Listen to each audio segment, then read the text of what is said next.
जी sir, बताइए किस तरह का कार्यक्रम। दरअसल जैसा कि आजकल हर व्यवसाय में कुछ कई सारी चुनौतियां हैं, हमारे ऑप्टिकल लाइन में भी कुछ चुनौतियां हैं, और जहां चुनौतियां होती हैं वहां संगठन होता है।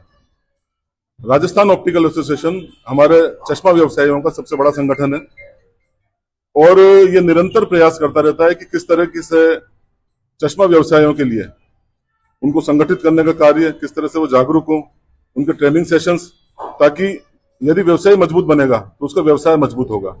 इसी क्रम में एसोसिएशन द्वारा एक यूनिफाइड प्राइस लिस्ट प्रिंट करवाई गई है।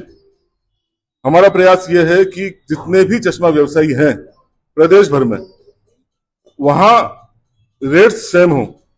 कभी किसी दुकान पे कुछ रेट होती है, किसी दुकान पे कुछ रेट होती है, तो ग्राहकों में वो विश्वसनीयता नहीं बन पाती है। तो इसी क्रम में यह प्रयास रहा कि एक ऐसी प्राइस लिस्ट छपाई जाए जो सर्वमान्य हो, जिसे राजस्थान के तमाम चश्मा व्यवसायी उसको माने, ताकि ग्राहकों में विश्वसनीयता बढ़े और हम आपस में भी संगठित हों, ताकि हम मार्केट में आने वाली जो दूसरी चुनौतियां ऑनलाइन है, ब्रांड चेंज है, उनका सामना कर पाए।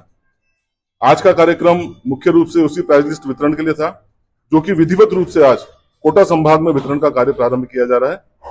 इसीलिए हमने संभाग भर के चश्मा व्यवसायियों को यहाँ पे आमंत्रित किया है। किस आधार पर प्राइस लिस्ट डिसाइड करिए आप लोग? आधार यह है कि देखिए, एक तो गुणवत्ता। कई बार क्या होता है, चाइना के बहुत डुप्लीकेट प्रोडक्ट्स होते हैं, व्यवसायी मार्जिन के कारण उन प्रोडक्ट्स को प्राथमिकता देते हैं। तो हमारा प्रयास यह है कि गुणवत्ता के दृष्टिकोण से ग्राहक को कम से कम रेट मिले, और जब हर दुकान पे समान रेट होगी तो कस्टमर में भी एक विश्वास जागृत होगा कि नहीं भाई, ये यहाँ पर ओरिजिनल आइटम दिया जा रहा है। और हमने कई प्रोडक्ट्स रिकमेंड किए हैं ऑप्टिकल एसोसिएशन, जैसे साल्ट होता है मेडिकल, उसमें हमने कोई ब्रांड को रिकमेंड नहीं किया है, हमने उस पर्टिकुलर क्वालिटी को रिकमेंड किया है कि कम से कम ये क्वालिटी तो चश्मा व्यवसायी कम से कम इस रेट में बेचे। आपका शुभ नाम? प्रशांत टहलियानी, मैं संभागीय अध्यक्ष हूं राजस्थान ऑप्टिकल एसोसिएशन कोटा संभाग से।